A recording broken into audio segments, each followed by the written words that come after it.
अग्निजुह्वामनवः सूरचक्षासो विश्वेनो देवा अवशागमन्यः भद्रं कर्णेभिः शृणुयाम देवा भद्रं पश्येमाक्षवर्जयत्राः स्थिरैरङ्गैस्तुष्टुवाकुंसस्तानो गृह्यासे महि देवहितं जदायुः सतमिन्नो शरदो अन्ति देवायत्र नश्यकरा जरसन्दनो नाम पुत्रासो यत्र पितरो भवन्ति मानो मध्यारीरिखदायुर्गन्तोः आदितिर्योरादितिरन्तरिक्षमादितिर्माता स पिता स पुत्राः विश्वे देवा अदितिः पञ्चजना आदितिर्जानत्वम्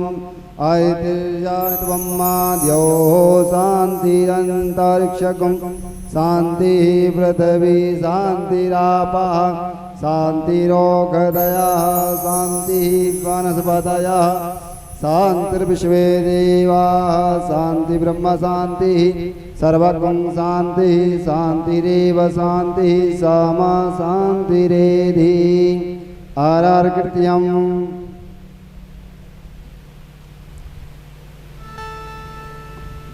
ॐ ज्वालामालिन्यै नमः गन्धादिभिः सम्पूज्येतः हरिः ॐ चन्द्रमा मनसो यादगिक्षोः सूर्यो अजायत श्रोत्राद्वायुष्य प्राणस्य मुखादग्निरजायत। श्री भागवत भगवान की है आरती, पापियों को पाप से तारती। श्री भागवत भगवान की है आरती, पापियों को पाप से तारती। श्री भागवत भगवान की है आरती, पापियों को पाप से तारती। श्री भागवत भगवान की है आरती, पापियों को पाप से तारती।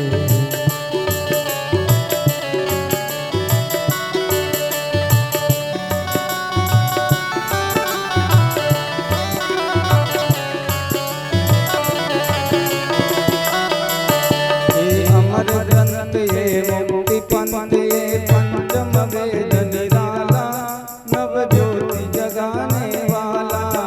ये अमर ग्रंथ ये मुक्ति पंथ ये पंचम वेद निराला, नव ज्योति जगाने वाला।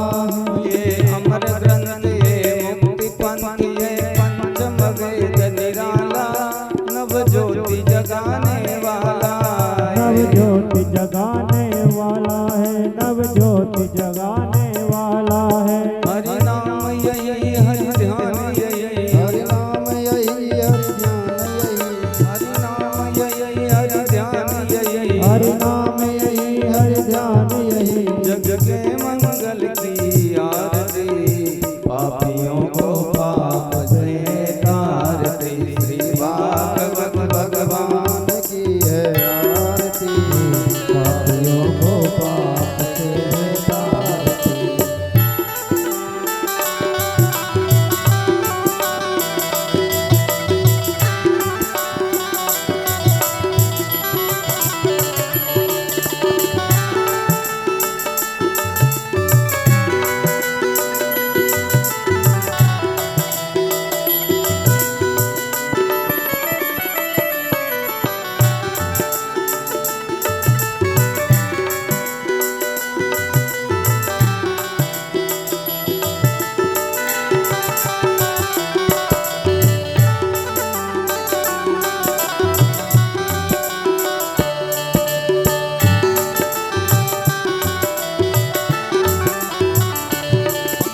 शांत गीत पावन पुनीत पापों को मिटाने वाला, हरि दर्श कराने वाला। ये शांत गीत पावन पुनीत पापों को मिटाने वाला, हरि दर्श कराने वाला है। ये शांत गीत पावन पुनीत पापों को मिटाने वाला, दर्श कराने वाला।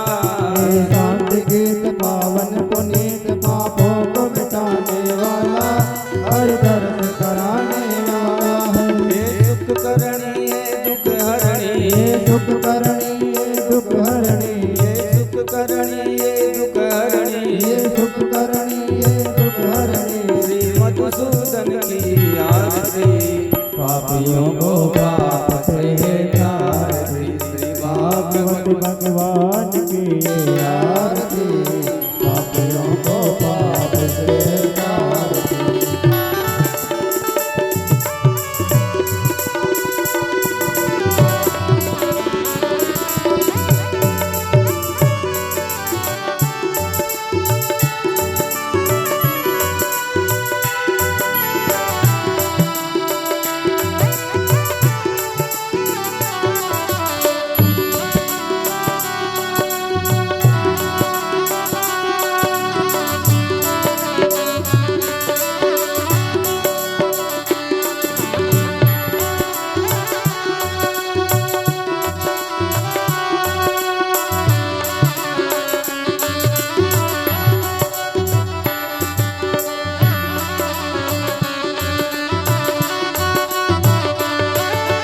मधुर बोल जग फंद खोल, सतमार्ग बताने वाला, बिगड़े को बनाने वाला।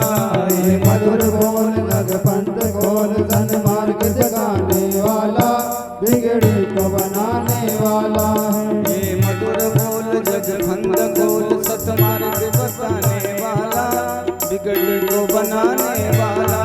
बिगड़ी को बनाने वाला है, बिगड़ी को बनाने वाला है।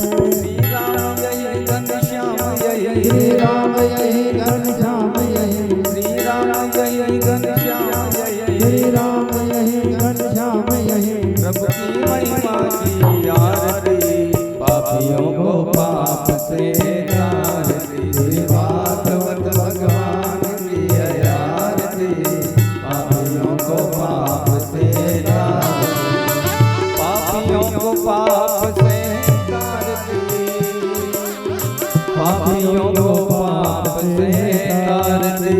ओ पापियों को पाप से तारती, पापियों को पाप से तारती, पापियों को पाप से तारती, पापियों को पाप से तारती। श्री भागवत भगवान की आरती, पापियों को पाप से तारती, भागवत भगवान की है आरती, पापियों को पाप से तारती। पापियों को पाप से तारती।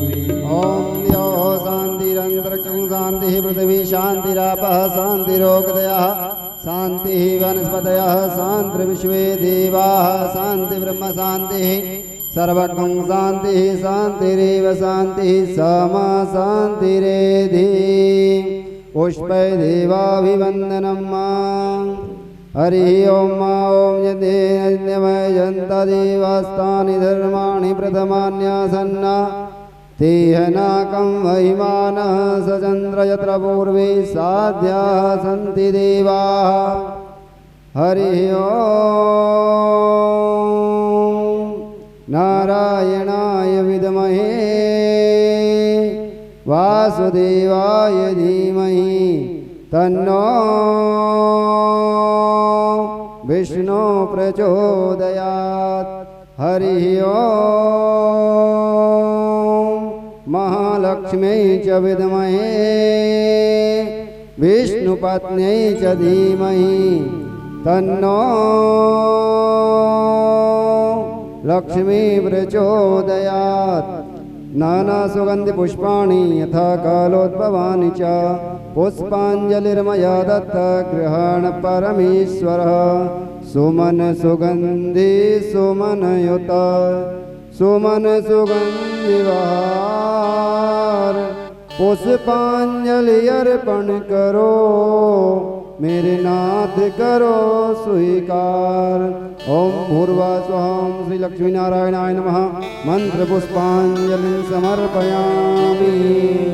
बोलिए भागवत महापुराण की जय हो। बोलिए लक्ष्मी नारायण भगवान की जय हो। बोलिए बांके बिहारी लाल की जय हो। बोलिए गिरिराज जी महाराज की जय हो। बोलिए राधे रानी की जय हो। जय जय श्री राधे जय जय श्री राधे जय जय श्री राधे। सभी भक्त वृंदों से पुनः निवेदन, व्यास जी महाराज व्यास मंच पर आसीन हो चुके हैं। कृपया सभी माताएं बहनें बंधु अपने अपने कार्य से निवृत्त होकर के शीघ्र अतिशीघ्र कथा पांडाल में पधारें। आज की कथा को श्रवण करें। राधे।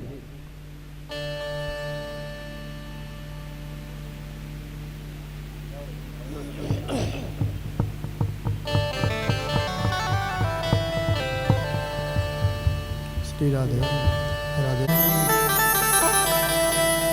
वातात्मजं वा नरयूथमुख्यं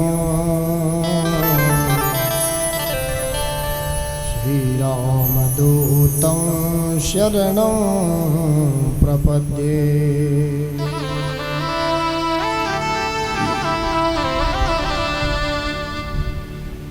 श्रीवेङ्कटेश भगवच्चरणैकनिष्ठम् श्रीवानशैलमुनिवर्यकृपाप्तिबोध्यम्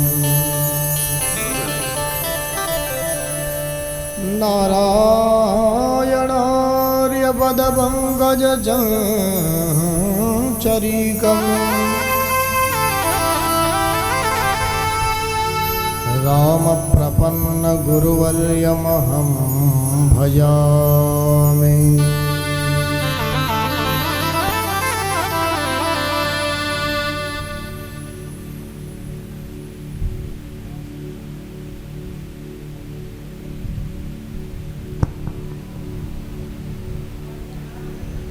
जय जय श्री राधा रमण जय जय नवल किशोर। जय गोपी चित चोर प्रभु।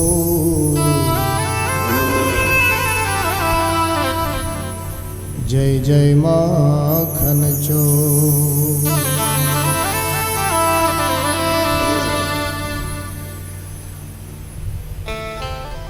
पूर्ण स्वतंत्र सच्चिदानंद घन परमात्मा नंद नंदन की वांगमय प्रतिमूर्ति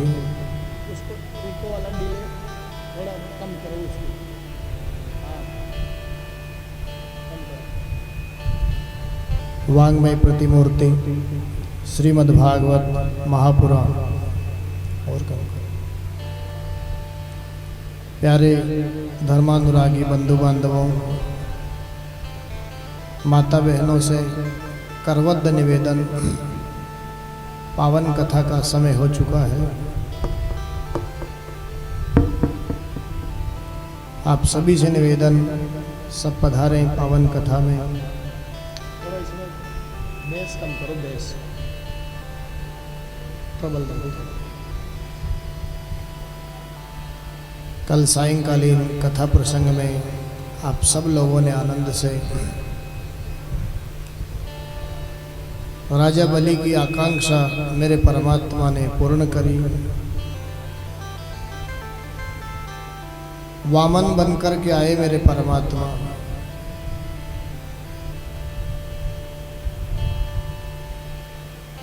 भक्त का मान बढ़ाने के लिए, भक्त की इच्छा पूर्ण करने के लिए भक्त ने जो कहा वही स्वीकार कर लिया। भगवान ने कह दिया महाराज बलि को, सदा सन्निहितम वीर तत्र माम दृक्ष्यते भवान। तुम्हारे महल के दरवाजे पर मैं, तुम जब जब निकलोगे तब तक मैं तुम्हें दर्शन दूंगा। शुक्राचार्य जी महाराज ने भी क्षमा मांगी। बलि महाराज के गुरु है, आज उन्होंने भी क्षमा मांगी। आइए आज की पावन कथा को श्रवण करने से पूर्व 2 मिनट मन और वाणी को पवित्र करने के लिए हरि नाम संकीर्तन हम करें।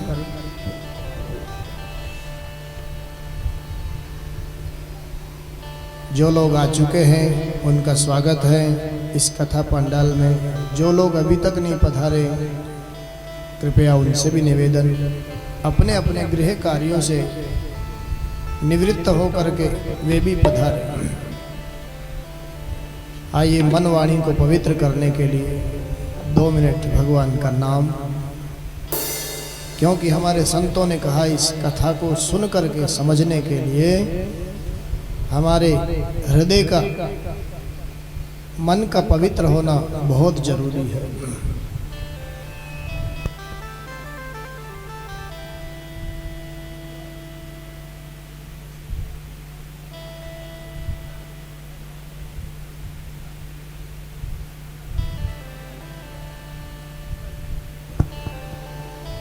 आइए 2 मिनट हरि नाम संकीर्तन। गोपाल राधे माधवा, गोपाल राधे राधे,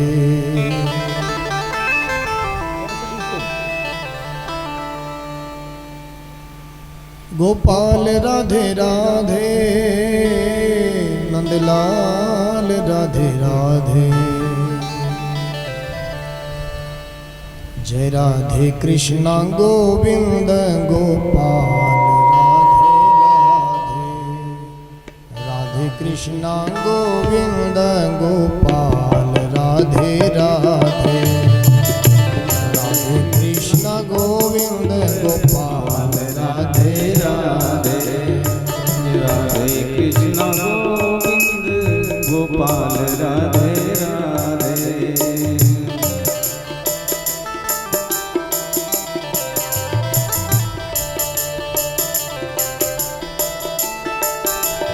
गोपाल राधे राधे, गोविंद राधे राधे, गोपाल राधे राधे, गोविंद राधे राधे, गोपाल राधे राधे,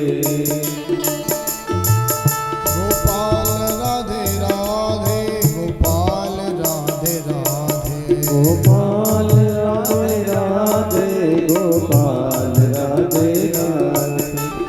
जय राधे कृष्णा गोविंद गोपाल राधे राधे, जय राधे कृष्ण गोविंद गोपाल राधे राधे।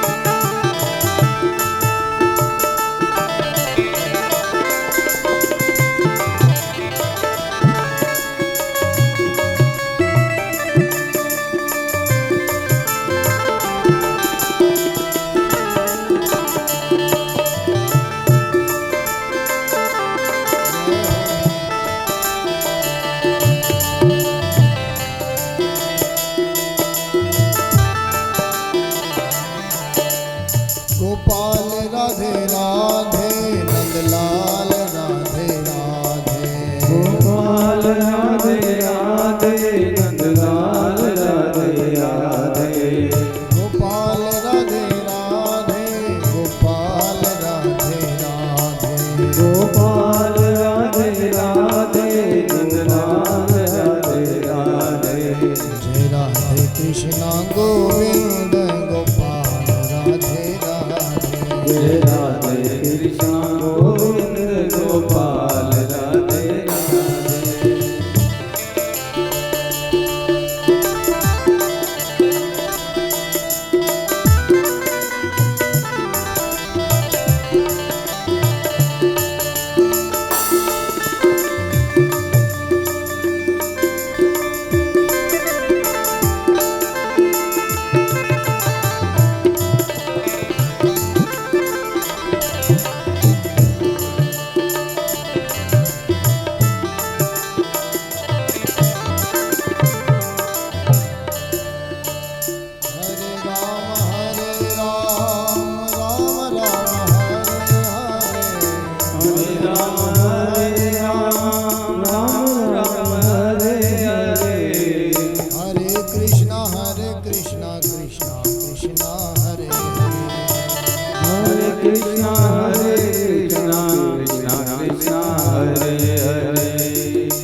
हरे कृष्णा कृष्णा कृष्णा हरे हरे। गोपाल राधे राधे नंदलाल राधे राधे। गोपाल राधे राधे नंदलाल राधे राधे। जय राधे कृष्णा गोविंद गोपाल राधे राधे। जय राधे कृष्णा गोविंद गोपाल राधे राधे। जय राधे कृष्णा गोविंद गोपाल।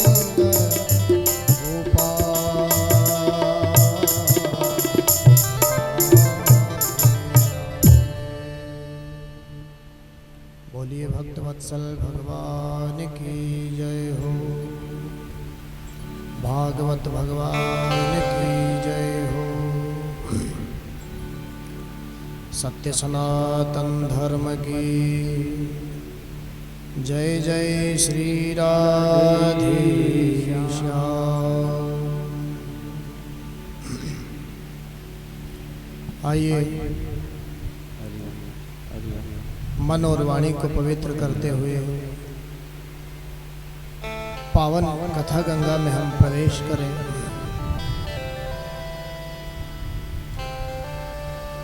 चले मानसिक रूप से सुखदेव भगवान की सभा में, जहाँ पर राजर्षि परीक्षित को ये पावन कथा सुखदेव भगवान श्रवण करा रहे हैं। कल की कथा में आप सब लोगों ने आनंद से महाराज बलि के चरित्र को श्रवण किया। शुक्राचार्य जी महाराज ने भी क्षमा मांगी। भगवान ने जब बलि महाराज के जीवन पर कृपा करी तो शुक्राचार्य जी ने भी क्षमा मांगी और कहा, बहुत सुंदर बात कही, दैत्यों के गुरु शुक्राचार्य। भगवान को प्रणाम करके कहा, हे प्रभु, मंत्र तंत्र तच्छिद्रम देश कालार्ह वस्तुतः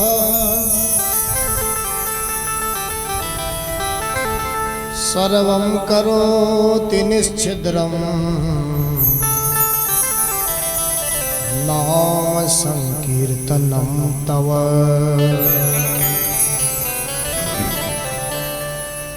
दैत्य गुरु शुक्राचार्य जी ने कहा, हे प्रभु, मंत्र में, तंत्र में, देश काल परिस्थिति में, किसी कर्म में, किसी अनुष्ठान में किसी प्रकार की कोई कमी रह जाती है, न्यूनता रह जाती है, तो आपके नाम संकीर्तन से वह पूरी हो जाती है। दैत्य गुरु शुक्राचार्य ने कहा, किसी भी कर्म में किसी प्रकार की कोई न्यूनता शेष रह जाती है तो हे प्रभु, उस कमी को पूर्ण करता है आपका नाम। बहुत सुंदर बात। इसलिए ये कथा हमें संदेश देती है, हम जीवन में जो कुछ भी करें उसके बाद भगवान का कीर्तन हम जरूर करें, चाहे 1 मिनट ही कीर्तन करें। जो कुछ भी हम करें उसकी पूर्णता के लिए भगवान का नाम अंत में जरूर गा। आगे परीक्षित महाराज कहते हैं, गुरुदेव आपने कहा था सत्यव्रत महाराज की आकांक्षा को पूर्ण करने के लिए मेरे परमात्मा ने मत्स्य का अवतार धारण किया। मैं सुनना चाहता हूं कैसे मत्स्य का अवतार धारण किया। सुखदेव भगवान कहते हैं, परीक्षित, जैसे तो भगवान निज इच्छा निर्मित तनु माया गुण गोपाल विप्रधेनु सुर संत हित लीन मनुज अवतार। लेकिन फिर भी भक्तों की इच्छा के लिए कभी कभी जो स्वरूप भगवान चाहते हैं, भक्त चाहते हैं, वैसा ही बन करके भगवान आ जाते हैं। बड़ी सुंदर कथा सुनाई। राजन, तत्र राजर्षि कश्चिन नामना सत्यव्रतो महान् नारायण परो तप्य अपहसः सलिलासनः।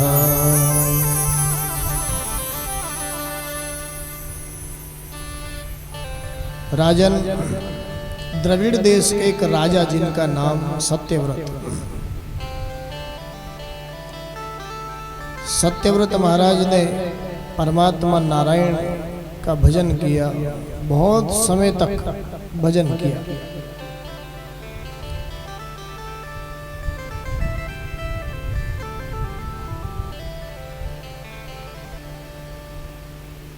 और भजन करने के बाद में एक दिन की बात, कृतमाला नाम की नदी में सत्यव्रत महाराज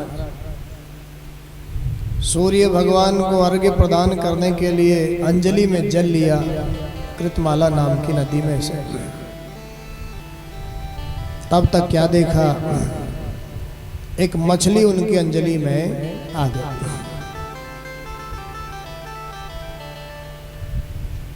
मछली को उन्होंने फिर से उस नदी के जल में छोड़ा तो मछली प्रार्थना करने लग गई, राजन, इस नदी में बड़े बड़े जानवर हैं, जंतु हैं, वो मुझे खा जाएंगे, मेरी रक्षा कीजिए, मैं आपकी शरण में हूं। राजा ने उसकी रक्षा के लिए, ठीक है कोई बात नहीं है, अपने कमंडलू में उस मत्स्य को रख लिया। देखते ही देखते थोड़ी देर में उस मत्स्य का आकार इतना हो गया, कमंडलू में नहीं आ गया। फिर वहां से किसी कुएं में रखा, फिर किसी तालाब में रखा, नदी में रखा और समुद्र में जब रखा, देखते देखते देखते वो मत्स्य इतना बड़ा हो गया। राजा ने प्रार्थना करी भगवान से, हे प्रभु आप कौन हैं? आपने माया मत्स्य का रूप लिया है, आप कौन हैं? साधारण मछली ऐसी माया नहीं दिखा पाई। राजा ने प्रार्थना करी, नमस्ते पुरुष श्रेष्ठ स्त्युत्पत्त्यप्ययेश्वरः भक्तानां न प्रपन्नानां मुख्योऽध्यात्मगतिर्विभो।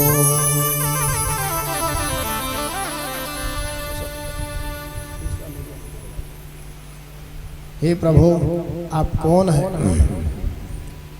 जो भी है आप मुझे दर्शन दीजिए। राजा की प्रार्थना को सुन करके मत्स्य में से मेरे नारायण प्रकट हो गए। नारायण प्रभु ने आज उस मछली में से अवतार ले लिया। बोलिए मत्स्य नारायण भगवान की जय हो। मत्स्य पुराण के माध्यम से सुंदर उपदेश राजा को किया सत्यव्रत को, और कहा राजन बहुत समझने की बात, आज से ठीक 7वें दिन प्रलयंकारी समुद्र में सब कुछ बह जाएगा। राजन मैं तुम्हें एक जिम्मेदारी सौंपता हूं, प्रलय के समुद्र से समस्त बीजों को, समस्त औषधियों को बचाना है। कैसे बचाना है? प्रलय का जब समुद्र दिखाई देगा तुम्हें, तो उसमें एक नौका तुम्हें दिखाई पड़े, चारों तरफ जल ही जल, जल ही जल रहेगा। उसी समय 7वें दिन तुम्हें प्रलय के समुद्र में एक नौका दिखाई देगी। नौका में सप्तऋषि बैठे होंगे। तुम्हारा काम यही है समस्त बीजों को, औषधियों को लेकर के उस नौका में सवार हो जाओ।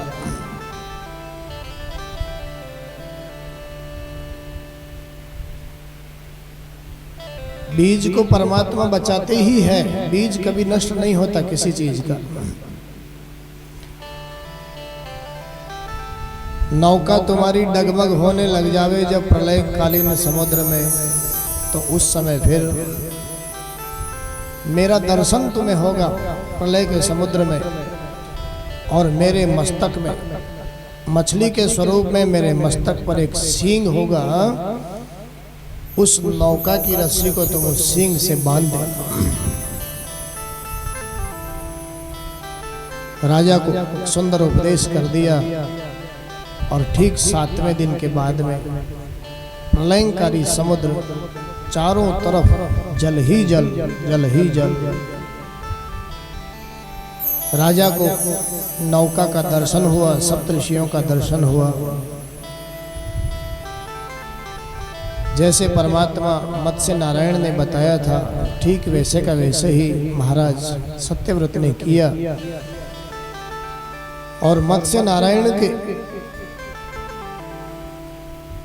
सींग से उस नौका की रस्सी को बांध करके सप्तऋषियों के आशीर्वाद से, सहयोग से समस्त बीजों को और औषधियों को बचाया।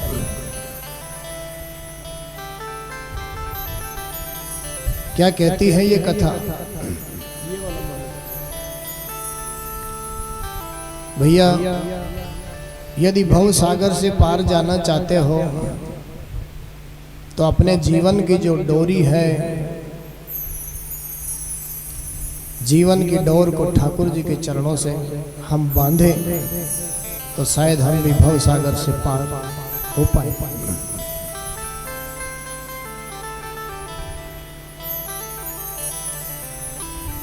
केवल कर्म ही कर्म में हम संलग्न हो जाएंगे तो भी शायद हमारे कर्म का हमें उचित फल प्राप्त नहीं होगा।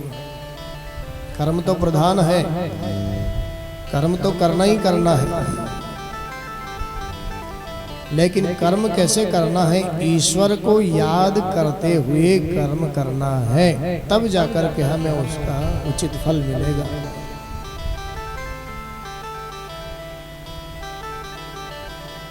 बिना ईश्वर का स्मरण किए हुए परिश्रम तो हम ज्यादा करेंगे, लेकिन फिर उसका उचित फल उतना नहीं मिल पाएगा।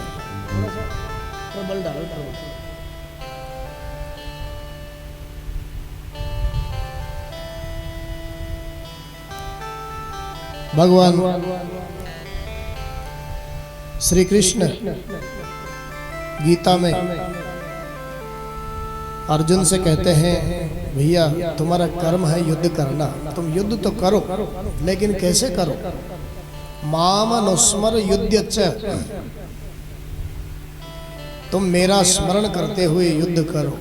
मेरा स्मरण करते हुए, युद्ध का मतलब कर्म, कर्म कर।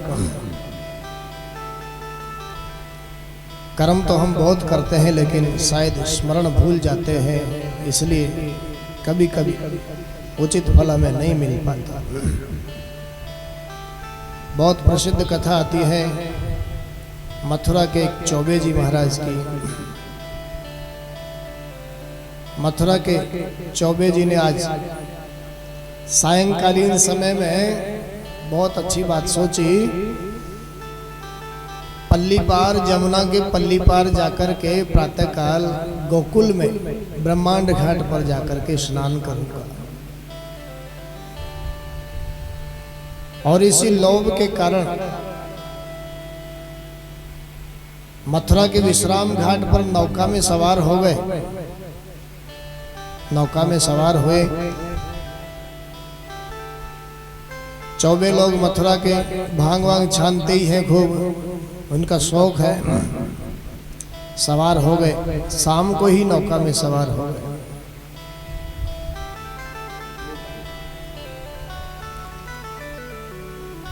सवार हुए नौका में, रात भर नाव चलाए चौबे जी।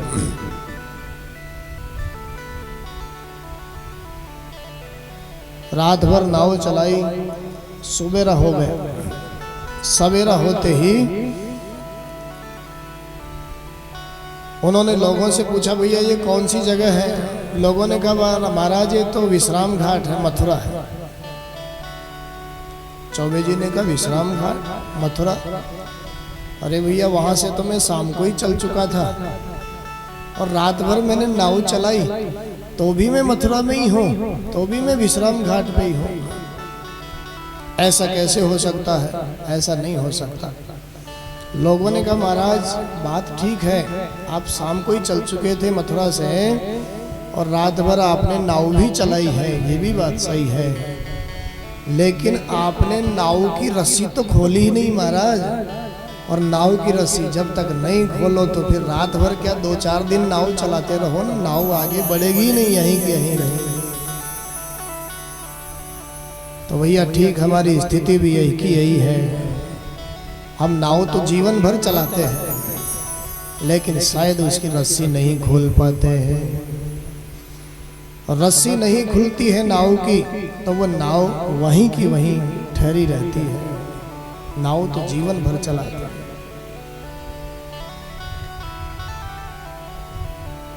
ये जीव जीवन भर मोह के खूंटे से, ममता की रस्सी से बंधा हुआ रहता है। परमात्मा कृपा करें तब जाकर के अज्ञान दूर हो, कथा सत्संग हमें सुनने को मिले और हमारे जीवन में जो अज्ञान का अंधेरा बैठा हुआ है, जिसके कारण मोह पैदा हुआ, ज्ञान से अज्ञान दूर हो, तब जाकर के फिर ये ममता की रस्सी खुले ठाकुर जी की कृपा से। बाकी तो फिर नहीं तो मोह का संसार। बोली भक्तवत्सल भगवान की जय हो। सुखदेव भगवान ने भी परीक्षित महाराज के साथ मत्स्य भगवान को नमस्कार किया। प्रलय पयसि धातुः सुप्त शक्तिर्मुखेभ्यः श्रुतिगणमपनीतं प्रत्युपादत हत्वा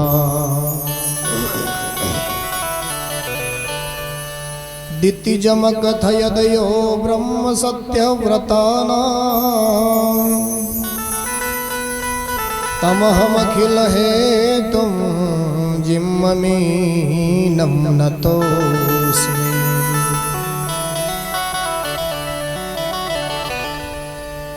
परीक्षित महाराज को सुखदेव जी महाराज पावन कथाएं श्रवण करा रहे हैं, आनंदित होते हुए। आज सुखदेव जी महाराज को भी पात्र श्रोता मिल गया है ना। सुखदेव जी महाराज तो कैसा जीवन है, निर्गुण निराकार की समाधि में बैठे हुए थे। राजा को कहा, राजन तुम सोच रहे होंगे मैं तुम्हें कथा सुनाने के लिए आया हूँ, तुम्हें सांप लगा है इसलिए। ऐसी बात नहीं है भैया, मैं तो इस कथा से अपनी वाणी को पवित्र करने के लिए आया।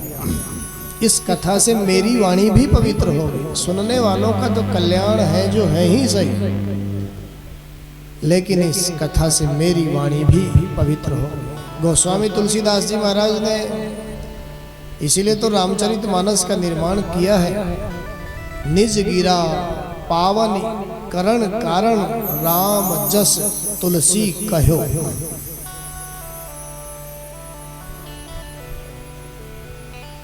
सुखदेव जी महाराज भी अधिकारी श्रोता को पाकर के आज अधिकारी वक्ता है और अधिकारी श्रोता है। परीक्षित महाराज और सुखदेव जी महाराज। परीक्षित महाराज से पूछा, राजन अब तुम्हारी क्या सुनने की इच्छा है, बताइए। वैसे सुखदेव जी महाराज एक घर के सामने एक गाय को धोने में जितना समय लगता है ना, उतने समय तक रुकते हैं, इससे ज्यादा नहीं रुकते।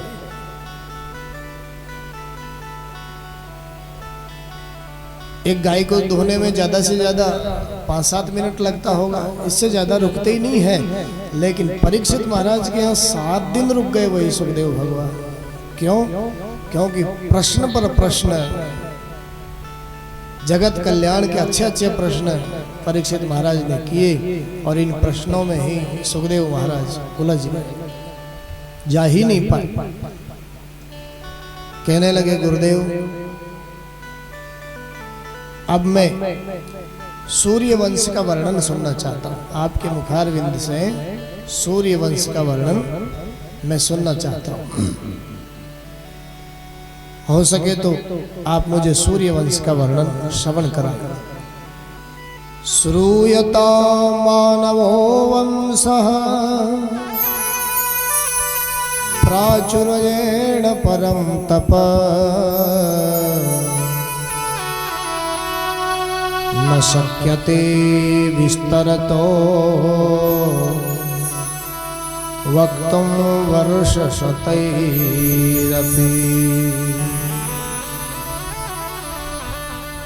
सूर्यवंश का वर्णन जब राजा ने सुनना चाहा तो सुखदेव जी महाराज प्रसन्न हो गए, गदगद होकर के आनंदित होकर के कह रहे हैं, अरे राजन बहुत अच्छी बात है, सूर्यवंश के वर्णन को तुम सुनना तो चाहते हो, लेकिन भैया परिस्थिति ऐसी है, सूर्यवंश तो अपने आप में इतना महान वंश है, ऐसे ऐसे प्रतापी राजा इस वंश में हुए।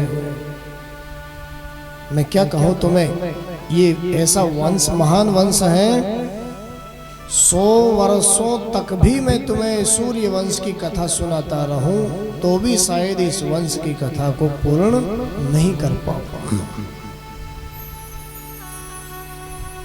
न शक्यते विस्तर, तो विस्तार से यदि मैं सुनाने लग जाऊं ना तो 100 वर्षों में भी मैं इसको पूरा नहीं कर पाऊंगा, लेकिन फिर भी तुम्हारी इच्छा है, जैसा समय है वैसा मैं तुम्हें सुनाऊंगा। आज सूर्य वंश को सुनाना प्रारंभ किया और कहा, भैया परमात्मा नारायण के नाभि कमल से ब्रह्मा जी महाराज हुए। ब्रह्मा जी महाराज के मानसिक सृष्टि में उनके मन से एक बेटा हुआ जिसका नाम मरीचि ऋषि।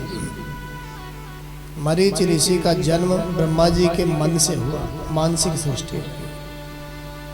मरीचि ऋषि के यहाँ भी फिर एक बेटा हुआ जिसका नाम कश्यप ऋषि। और कश्यप जी के वैसे बहुत सारी पत्नियां हैं, दक्ष महाराज की बेटियां, लेकिन 2 पत्नियां प्रसिद्ध है, दिति और अदिति। दिति से दैत्य हुए, अदिति से देवता हुआ। सुखदेव भगवान कह रहे हैं, राजन कश्यप जी की पत्नी अदिति से आगे चल करके विवस्वान नाम का एक बेटा हुआ। उसी शुक्राचार्य जी महाराज ने भी क्षमा मांगी। भगवान ने जब बलि महाराज के जीवन पर कृपा करी तो शुक्राचार्य जी ने भी क्षमा मांगी और कहा, बहुत सुंदर बात कही, दैत्यों के गुरु शुक्राचार्य। भगवान को प्रणाम करके कहा, हे प्रभु, मंत्र तंत्र छिद्रम देश कालौर्ह वस्तुतः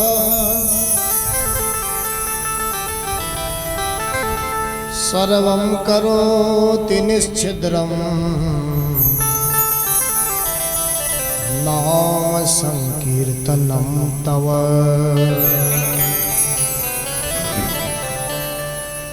दैत्य गुरु शुक्राचार्य जी ने कहा, हे प्रभु, मंत्र में, तंत्र में, देश काल परिस्थिति में, किसी कर्म में,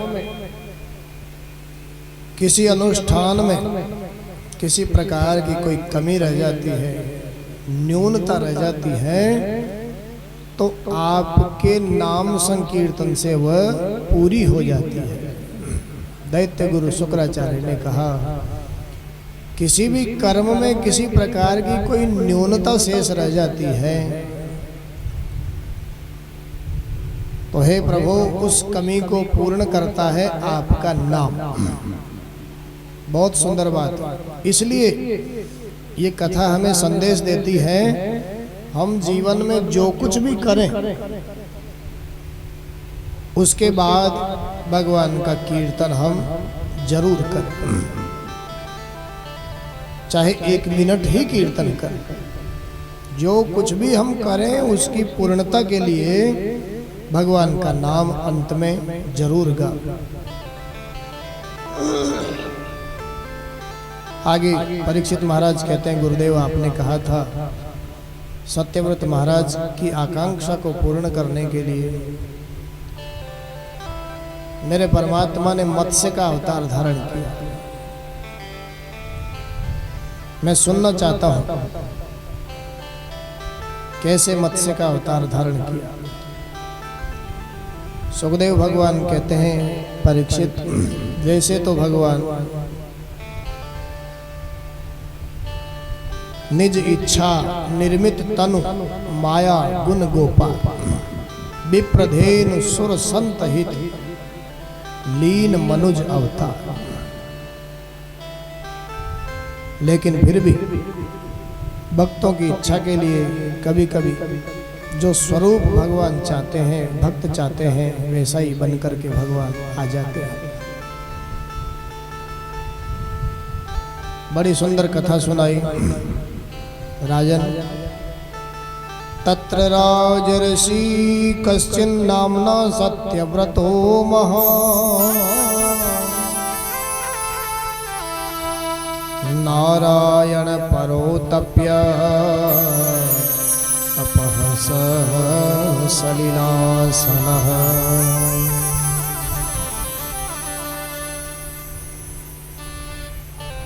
राजन, द्रविड़ देश के एक राजा जिनका नाम सत्यव्रत। सत्यव्रत महाराज ने परमात्मा नारायण का भजन किया, बहुत समय तक भजन किया।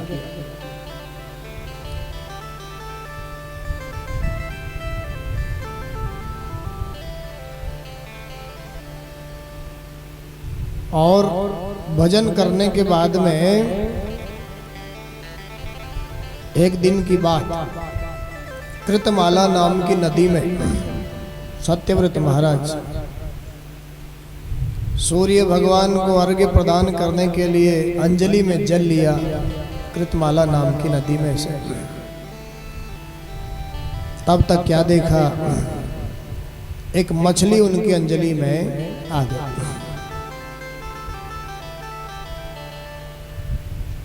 मछली को उन्होंने फिर से उस नदी के जल में छोड़ा तो मछली प्रार्थना करने लग गई, राजन इस नदी में बड़े बड़े जानवर हैं, जंतु हैं, वो मुझे खा जाएंगे, मेरी रक्षा कीजिए, मैं आपकी शरण में हूं। राजा ने उसकी रक्षा के लिए, ठीक है कोई बात नहीं है, अपने कमंडलू में उस मत्स्य को रख लिया। देखते ही देखते थोड़ी देर में उस मत्स्य का आकार इतना हो गया, कमंडलू में नहीं आ गया। फिर वहां से किसी कुएं में रखा, फिर किसी तालाब में रखा, नदी में रखा और समुद्र में जब रखा, देखते देखते देखते वो मत्स्य इतना बड़ा हो गया। राजा ने प्रार्थना करी भगवान से, हे प्रभु आप कौन हैं? आपने माया मत्स्य का रूप लिया है, आप कौन हैं? साधारण मछली ऐसी माया नहीं दिखा पाई। राजा ने प्रार्थना करी, नमस्ते पुरुष श्रेष्ठ स्त्युत्पत्त्यप्ययेश्वरः भक्तानां न प्रपन्नानां मुख्यो ह्यात्मगतिर्विभो।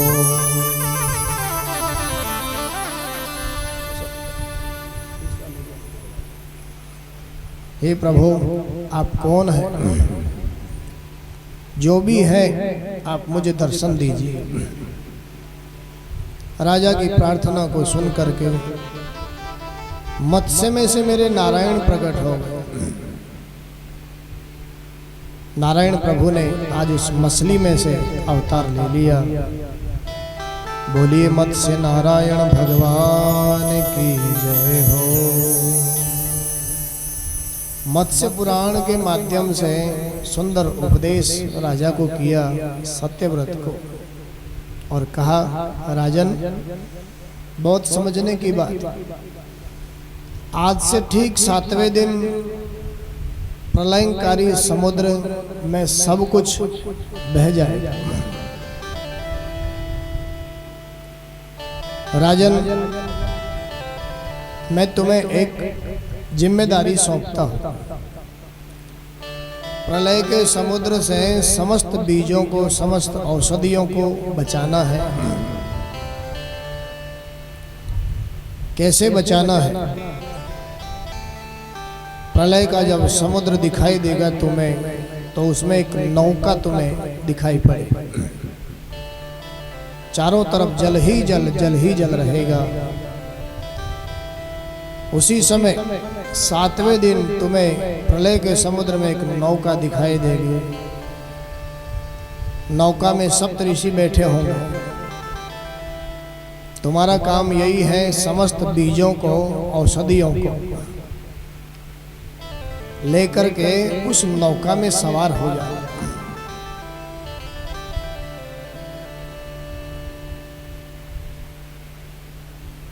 बीज को परमात्मा बचाते ही है। बीज कभी नष्ट नहीं होता किसी चीज का।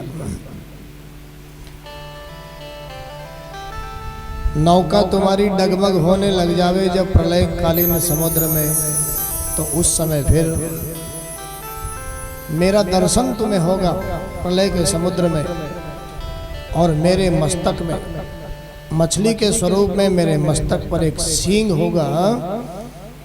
उस नौका की रस्सी को तुम उस सींग से बांध देना।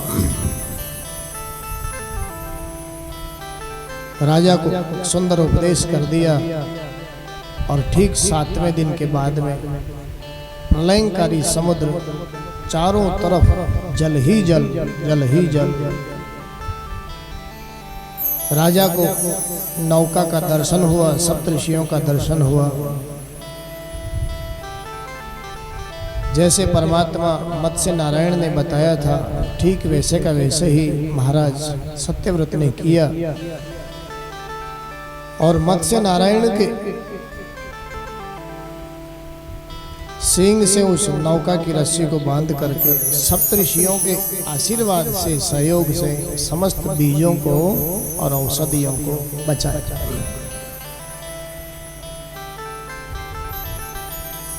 क्या कहती है ये कथा? भैया यदि भव सागर से पार जाना चाहते हो, तो अपने जीवन की जो डोरी है, जीवन की डोर को ठाकुर जी के चरणों से हम बांधे, तो शायद हम भी भव सागर से पार हो पाए।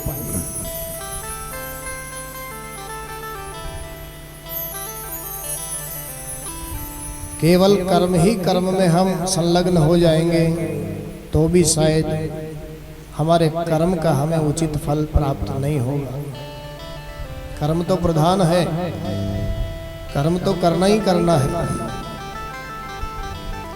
लेकिन कर्म कैसे करना है? ईश्वर को याद करते हुए कर्म करना है, तब जाकर के हमें उसका उचित फल मिलेगा।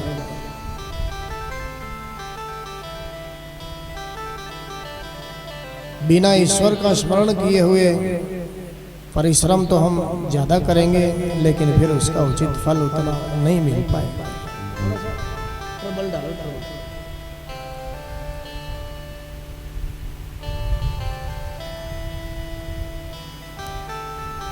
भगवान श्री कृष्ण गीता में अर्जुन से कहते हैं, भैया तुम्हारा कर्म है युद्ध करना, तुम युद्ध तो करो, लेकिन कैसे करो? माम अनुस्मर युद्ध च, तुम मेरा स्मरण करते हुए युद्ध करो। मेरा स्मरण करते हुए, युद्ध का मतलब कर्म, कर्म कर। कर्म तो हम बहुत करते हैं लेकिन शायद स्मरण भूल जाते हैं, इसलिए कभी कभी उचित फल हमें नहीं मिल पाता। बहुत प्रसिद्ध कथा आती है मथुरा के एक चौबे जी महाराज की। मथुरा के चौबे जी ने आज सायंकालीन समय में बहुत अच्छी बात सोची। पल्ली पार, जमुना के पल्ली पार जाकर के प्रातःकाल गोकुल में ब्रह्मांड घाट पर जाकर के स्नान करूंगा। और इसी लोभ के कारण मथुरा के विश्राम घाट पर नौका में सवार हो गए। नौका में सवार हुए चौबे लोग मथुरा के भांग वांग छानते ही हैं, खूब उनका शौक है। सवार हो गए, शाम को ही नौका में सवार हो गए।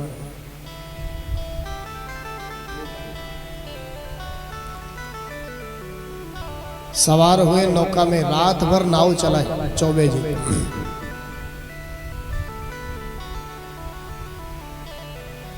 रात भर नाव चलाई, सुबेरा हो गए। सवेरा होते ही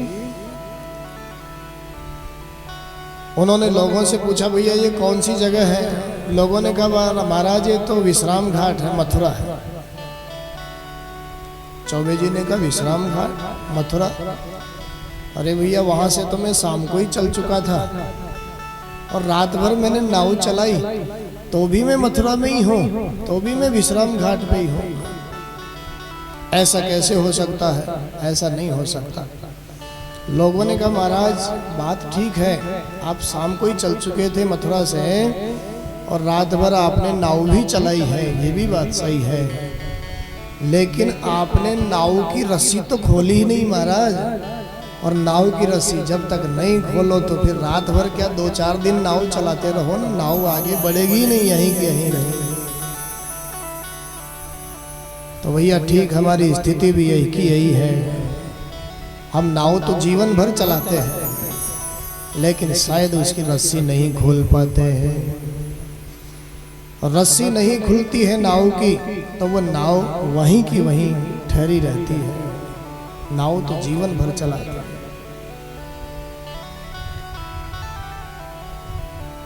ये जीव जीवन भर मोह के खूंटे से, ममता की रस्सी से बंधा हुआ रहता है। परमात्मा कृपा करें तब जाकर के अज्ञान दूर हो, कथा सत्संग हमें सुनने को मिले और हमारे जीवन में जो अज्ञान का अंधेरा बैठा हुआ है, जिसके कारण मोह पैदा हुआ, ज्ञान से अज्ञान दूर हो, तब जाकर के फिर ये ममता की रस्सी खुले ठाकुर जी की कृपा से। बाकी तो फिर नहीं तो मोह का संसार। बोली भक्तवत्सल भगवान की जय हो। सुखदेव भगवान ने भी परीक्षित महाराज के साथ मत्स्य भगवान को नमस्कार किया। प्रलय पयसि धातुः सुप्त शक्तिर्मुखेभ्यः श्रुतिगणमपनीतं प्रत्युपादत हत्वा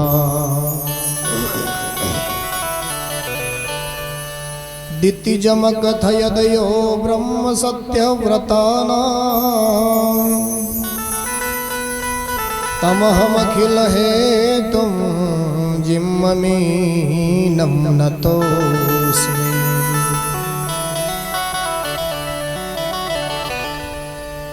परीक्षित महाराज को सुखदेव जी महाराज पावन कथाएं श्रवण करा रहे हैं, आनंदित होते हुए। आज सुखदेव जी महाराज को भी पात्र श्रोता मिल गया है ना। सुखदेव जी महाराज तो कैसा जीवन है, निर्गुण निराकार की समाधि में बैठे हुए थे। राजा को कहा, राजन तुम सोच रहे होंगे मैं तुम्हें कथा सुनाने के लिए आया हूँ, तुम्हें सांप लगा है इसलिए, ऐसी बात नहीं है भैया। मैं तो इस कथा से अपनी वाणी को पवित्र करने के लिए आया। इस कथा से मेरी वाणी भी पवित्र होगी। सुनने वालों का तो कल्याण है जो है ही सही, लेकिन इस कथा से मेरी वाणी भी पवित्र होगी। गोस्वामी तुलसीदास जी महाराज ने इसीलिए तो रामचरितमानस का निर्माण किया है। निज गिरा पावन करण कारण राम जस तुलसी कहो।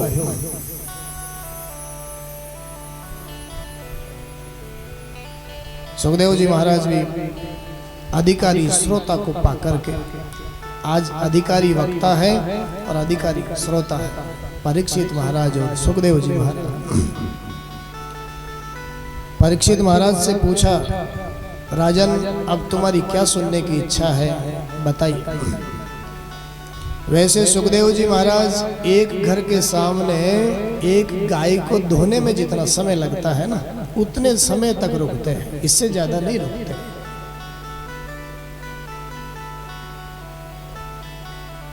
एक गाय को धोने में ज्यादा से ज्यादा 5-7 मिनट लगता होगा, इससे ज्यादा रुकते ही नहीं है। लेकिन परीक्षित महाराज के यहाँ 7 दिन रुक गए वही सुखदेव भगवान। क्यों? क्योंकि प्रश्न पर प्रश्न, जगत कल्याण के अच्छे अच्छे प्रश्न परीक्षित महाराज ने किए और इन प्रश्नों में ही सुखदेव महाराज उलझ गए, जा ही नहीं पाए। कहने लगे, गुरुदेव अब मैं सूर्य वंश का वर्णन सुनना चाहता हूँ। आपके मुखारविंद से सूर्य वंश का वर्णन मैं सुनना चाहता हूँ। हो सके तो आप मुझे सूर्य वंश का वर्णन श्रवण कराएं। श्रूयता मानवो वंशः प्राचुर्येण परम तप न शक्यते विस्तरतो वक्तुं वर्षशतैरपि।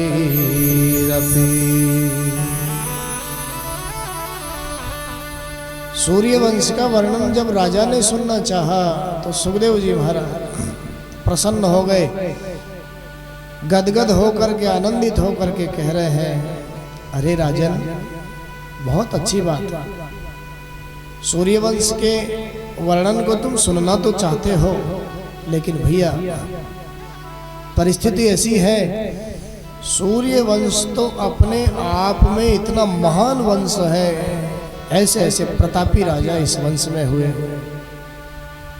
मैं क्या कहूँ तुम्हें, ये ऐसा वंश महान वंश है, 100 वर्षों तक भी मैं तुम्हें सूर्य वंश की कथा सुनाता रहूं तो भी शायद इस वंश की कथा को पूर्ण नहीं कर पाऊंगा।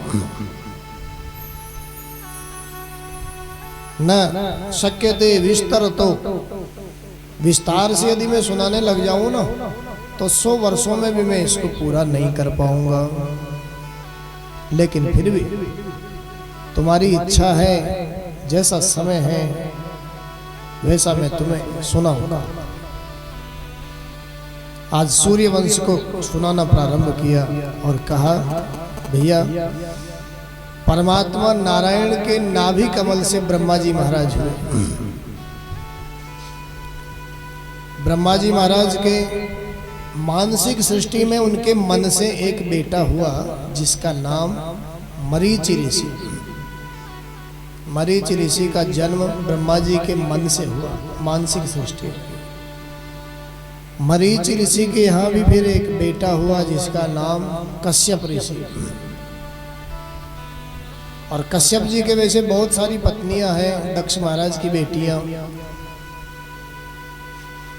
लेकिन 2 पत्नियां प्रसिद्ध है, दिति और अदिति। दिति से दैत्य हुए, अदिति से देवता हुआ। सुखदेव भगवान कह रहे हैं, राजन कश्यप जी की पत्नी अदिति से आगे चल करके विवस्वान नाम का एक बेटा हुआ। उसी विवस्वान महाराज के श्राद्ध देव नाम का पुत्र हुआ। संज्ञा के माध्यम से। फिर आगे श्रद्धा के माध्यम से श्राद्ध देव मनु महाराज के 10 बेटा हुए। ये सूर्य वंश का वर्णन श्रवण करा रहे हैं। विवस्वान महाराज के श्राद्ध देव नाम का बेटा हुआ और श्राद्ध देव के श्रद्धा के माध्यम से 10 बेटे हुए। इसके पहले एक कन्या हुई, जिस कन्या का नाम ईला। कन्या भी कैसे हुई, इसकी भी बड़ी विचित्र कथा। श्राद्ध देव मनु महाराज ने गुरुदेव वशिष्ठ से यज्ञ करवाया, क्योंकि ये सूर्य वंश का नियम है। यहाँ बिना यज्ञ के किसी के बेटा बेटी होता ही नहीं है। ये सूर्य वंश का नियम है। बिना यज्ञ के किसी के बेटी बेटा नहीं होता। और चंद्रवंश का क्या नियम है? चंद्रवंश में बिना लड़ाई झगड़े के किसी का विवाह होता ही नहीं है। सूर्य वंश में बिना यज्ञ के किसी के बेटी बेटा नहीं होता और चंद्र वंश में बिना लड़ाई झगड़े के किसी का विवाह नहीं होता। श्राद्ध देव महाराज के कोई संतान नहीं है। गुरुदेव वशिष्ठ से यज्ञ करवाया। गुरुदेव ने यज्ञ प्रारंभ किया। श्राद्ध देव मनु महाराज बेटा चाहते हैं। गुरुदेव इस वंश को चलाने वाला कोई बेटा होना चाहिए, लेकिन महारानी की इच्छा बेटी की है। महारानी चाहती है मुझे तो बेटी होना चाहिए। और महारानी ने यज्ञ में जो ब्राह्मण थे, होता थे, उनको चुपचाप कह दिया, महाराज आपको दक्षिणा ज्यादा चाहिए ना, तो मैं महारानी हूँ, आप चिंता मत करना, लेकिन ऐसे मंत्र पढ़ना जिससे मेरे बेटी हो। यज्ञ पूरा हुआ। परमात्मा की कृपा से महाराज को बेटी हुई, क्योंकि होताओं ने मंत्र ही ऐसे पढ़े। आज बेटी का समाचार जब राजा ने सुना, श्राद्ध देव महाराज ने, तो गुरुदेव के चरण पकड़े। गुरुदेव, आपके कर्म का ये विपरीत फल कैसे हुआ? आपने जो कर्म किया, बेटे के लिए कर्म किया, ये विपरीत फल कैसे, बेटी कैसे हो गई? वशिष्ठ गुरुदेव ने ध्यान लगा करके देखा और ध्यान में सारी बात को जाना। राजा से कहा, महाराज इसमें हमारा कोई दोष नहीं है, ये महारानी जी की इच्छा से ऐसा हुआ। ब्राह्मणों ने बेटी के लिए मंत्र पढ़े। तो गुरुदेव मुझे तो बेटा ही चाहिए, मैं तो जानता हूँ आपके तपोबल को, आप चाहो तो इस बेटी को भी बेटा बना सकते हो। गुरुदेव वशिष्ठ ने कहा, भैया कोई बात नहीं है, वैसे तो परमात्मा का जो प्रारब्ध है उसको बदलना नहीं चाहिए। जो परमात्मा ने हमारे प्रारब्ध में कर्म के अनुसार लिख दिया है, उसी में हमें संतुष्ट रहना चाहिए। लेकिन आज का जीव अपने प्रारब्ध में संतुष्ट नहीं रहता है, वो प्रारब्ध को बदलने का हर समय प्रयास करता रहता है। बोलिए भक्तवत्सल भगवान की जय हो।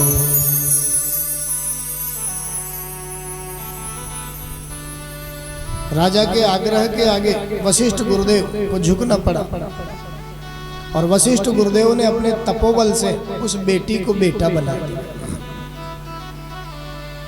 पहले इला नाम था, अब उसका नाम सुद्युम्न हो गया। भजन से सब कुछ हो सकता है, तपबल से सब कुछ हो सकता है। कोई चीज दुनिया में असंभव नहीं है, भजन से सब संभव है।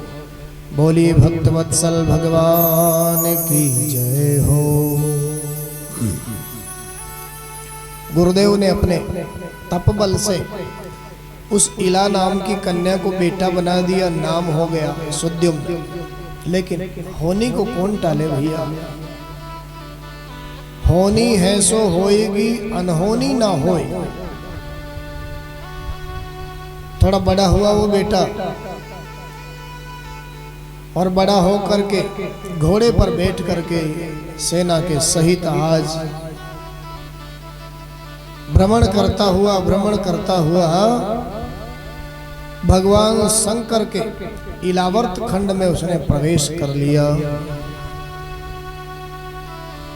और ज्यों ही भगवान शंकर के इलावर्त खंड में प्रवेश किया उसने,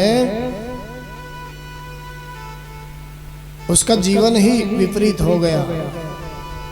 वो पुरुष से स्त्री हो गया।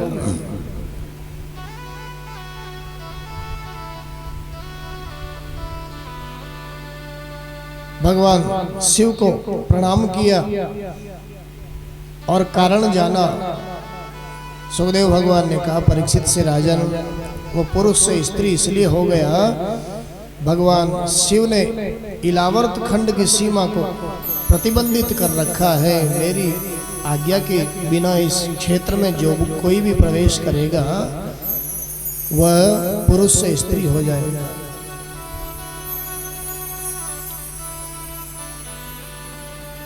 माता पार्वती ने एक बार भगवान शिव से कहा था, हे प्रभु, सबके महल है, मकान है, दीवारें हैं, दरवाजे हैं, लेकिन हमारे तो कुछ भी नहीं है। जिसको देखो वही बिना पूछे ही मुंह उठाता हुआ चला आता है। मुझे संकोच होता है प्रभु, हमारे तो कोई दीवार ही नहीं है, दरवाजे का तो सवाल ही नहीं उठता। भगवान शिव ने कहा कोई बात नहीं देवी, आपको पुरुषों से ही तो संकोच होता है ना, स्त्रियों से तो कोई, नारियों से तो संकोच नहीं होता।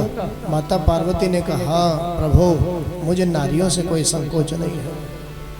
भगवान शंकर ने उसी दिन प्रतिज्ञा कर ली, हे देवी कोई बात नहीं है, आज के बाद हमारी अनुमति के बगैर इस क्षेत्र में जो कोई प्रवेश करेगा वो पुरुष से स्त्री बन जाएगा। और आज सुद्युम्न को ये बात मालूम नहीं है, इसलिए प्रवेश किया। सुद्युम्न फिर से स्त्री हो गया। प्रारब्ध को बदलने का राजा ने प्रयास किया था, श्राद्ध देव मनु महाराज ने, लेकिन फिर ढाक के 3 पात जो पहले था वही फिर से हो गया। आगे फिर वशिष्ठ गुरुदेव से फिर राजा ने प्रार्थना करी। भगवान शिव से वशिष्ठ गुरुदेव ने प्रार्थना करके ऐसा करवा दिया, अब ये 1 महीने स्त्री रहेगा, 1 महीने पुरुष रहेगा, सुद्युम्न, ऐसी व्यवस्था हुई। और ऐसे ही राज्य प्रशासन किया सुद्युम्न ने। लेकिन बड़ा झंझट है ना, जीवन तो जी रहे हैं सुद्युम्न, लेकिन झंझट तो है। महीने भर फिर धोती कुर्ता पहनना है, महीने भर फिर लहंगा साड़ी पहनना है। राजा को तो बड़ा संकोच लगा, फिर राजा बनकर राज्य करते हैं, संकोच लगा और वन में चले गए। इसके बाद श्राद्धदेव मनु महाराज के 10 बेटे हुए। इक्ष्वाकु नृग शरयाति दिष्ट दृष्ट करूषका नरिष्यन्तं प्रसद्रं च नभगं च कविं विभो। बाद में फिर 10 बेटा हुआ।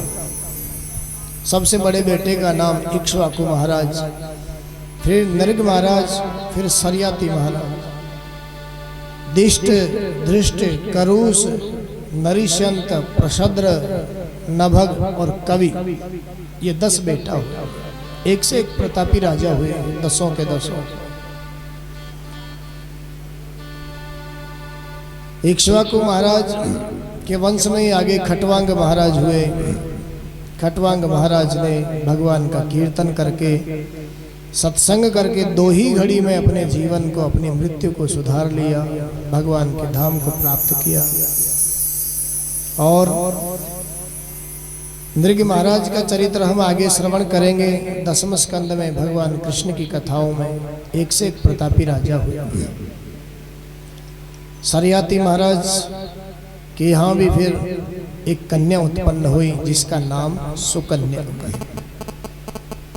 एक दिन सरियाती महाराज भी वन में आखेट के लिए पधारे अपनी सेना के साथ में, और वहाँ सुकन्या भी साथ में गई हुई है। सरियाती महाराज की कन्या एक बांबी को, बल्मीक को देखा, उसमें 2 ज्योतियां टिमटिमाती है। कौतूहलवश खेल खेल में कांटा तोड़ा और उन ज्योतियों में सुकन्या ने चुभो दिया। रुधिर की धारा निकली उस बल्मीक से, सुकन्या घबरा गई। च्यवन मुनि उस बल्मीक के भीतर बैठ करके भजन कर रहे हैं भगवान का। आंखें फोड़ दी सरियाती महाराज की कन्या सुकन्या ने, और इस अपराध के कारण सारी सेना का मलमूत्र रुक गया, राजा का पेट फूल गया। संत का अपराध हुआ, ऐसी पीड़ा सबको हुई। राजा ने सबसे पूछा, भैया यहाँ वन में बहुत संत रहते हैं, भजन करते, किसी ने किसी का कोई अपराध तो नहीं किया, आखिर ये कैसे हुआ? सुकन्या ने हाथ जोड़ करके कहा, हे पिताजी, अनजाने में मुझसे ये अपराध हुआ है। जाकर के प्रार्थना करी वहां बल्मीक पर। च्यवन मुनि का दर्शन हुआ। राजा ने बार बार क्षमा मांगी, महाराज मेरी नादान बेटी ने आपकी आंखों को फोड़ दिया है, क्षमा करिए महाराज, अपराध हो गया। च्यवन मुनि ने कहा, राजन क्षमा तो करें, लेकिन अब इस स्थिति में हमारी सेवा कौन करेगा? हम तो अंधे हो गए ना, अंधा बना दिया तुम्हारी बेटी ने, इस स्थिति में कौन सेवा करेगा? क्षमा तो करेंगे, लेकिन अपनी बेटी का विवाह मुझसे करो सेवा के लिए, क्योंकि अब मैं सेवा की स्थिति में नहीं हूं। प्राचीन भारत के राजा अपनी प्रजा की रक्षा के लिए, राजा का अपना कोई सुख नहीं होता था, अपनी प्रजा का सुख ही राजा का अपना सुख होता। सुकन्या का विवाह बूढ़े ऋषि च्यवन मुनि के साथ में कर दिया राजा ने। सब स्वस्थ हो गए। वहां से जाने के बाद में सुकन्या ने च्यवन ऋषि की खूब सेवा करी। पतिदेव बूढ़े महात्मा हैं, आंखों से अंधे हैं। एक बार अश्विनी कुमार जो देवताओं के वैद्य हैं, उनसे प्रार्थना करी, और अश्विनी कुमारों ने ऐसी कोई औषधि बनाई, उस औषधि के माध्यम से च्यवन मुनि की आंखों को ठीक कर दिया। इसके बदले में च्यवन मुनि ने अश्विनी कुमारों को यज्ञ का भाग दिलवाया। देवराज इंद्र उनको यज्ञ का भाग नहीं देते थे। देवराज इंद्र से विरोध करके च्यवन मुनि ने अश्विनी कुमारों को भाग दिलवाया यज्ञ में।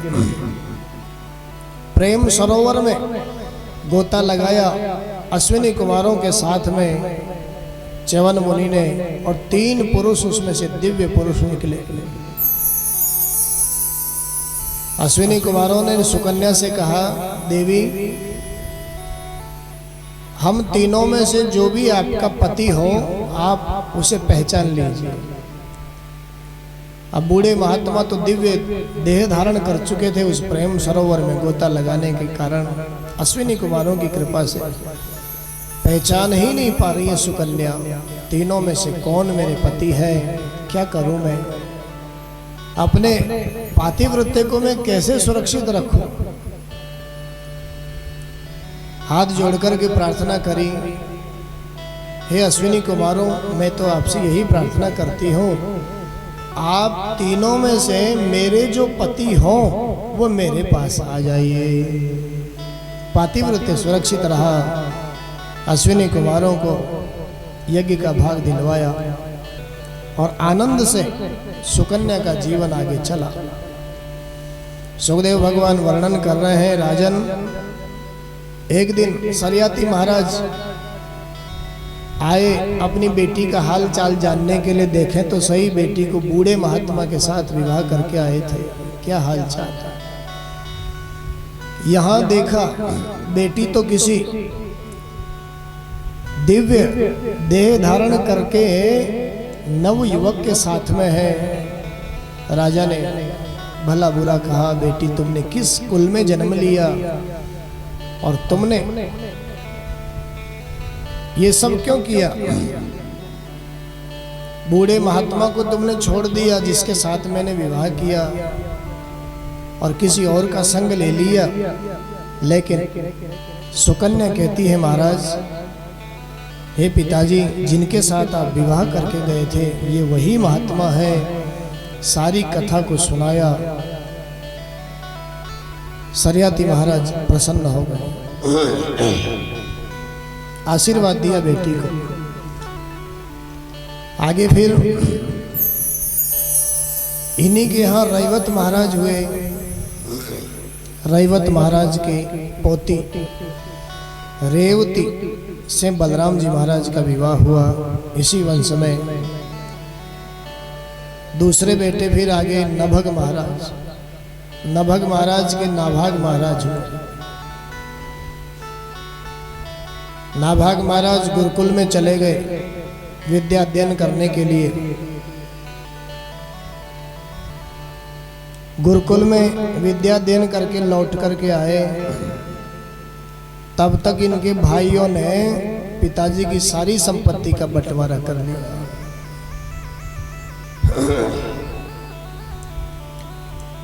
आइए 2 मिनट हरि नाम संकीर्तन, उसके बाद फिर आगे की कथा श्रवण करें। बोलिए भक्तवत्सल भगवान की जय हो।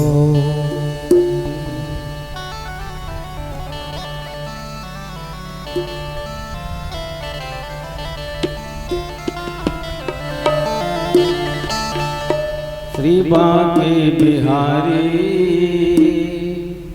देना सहारा, कहीं छूट जाए ना दामन तुम्हारा, कहीं छूट जाए ना दामन तुम्हारा।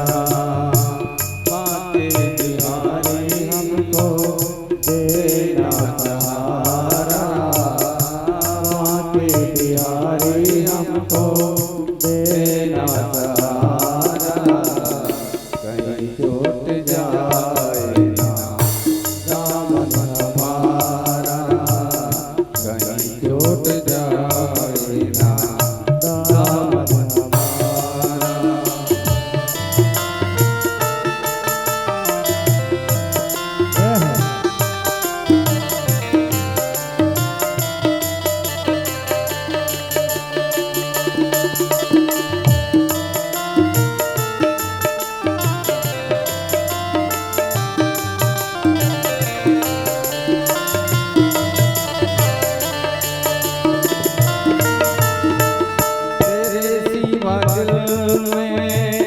समाए न कोई, लगन का ये दीपक बुझाए न कोई। तेरे सिवा दिल में समाए न कोई, लगन का ये दीपक बुझाए न कोई। तू ही मेरी कश्ती, तू ही है किनारा, तू ही मेरी कश्ती, तू ही है किनारा, कहीं छूट जाए ना दामन तुम्हारा, कहीं छूट जाए ना दामन तुम्हारा।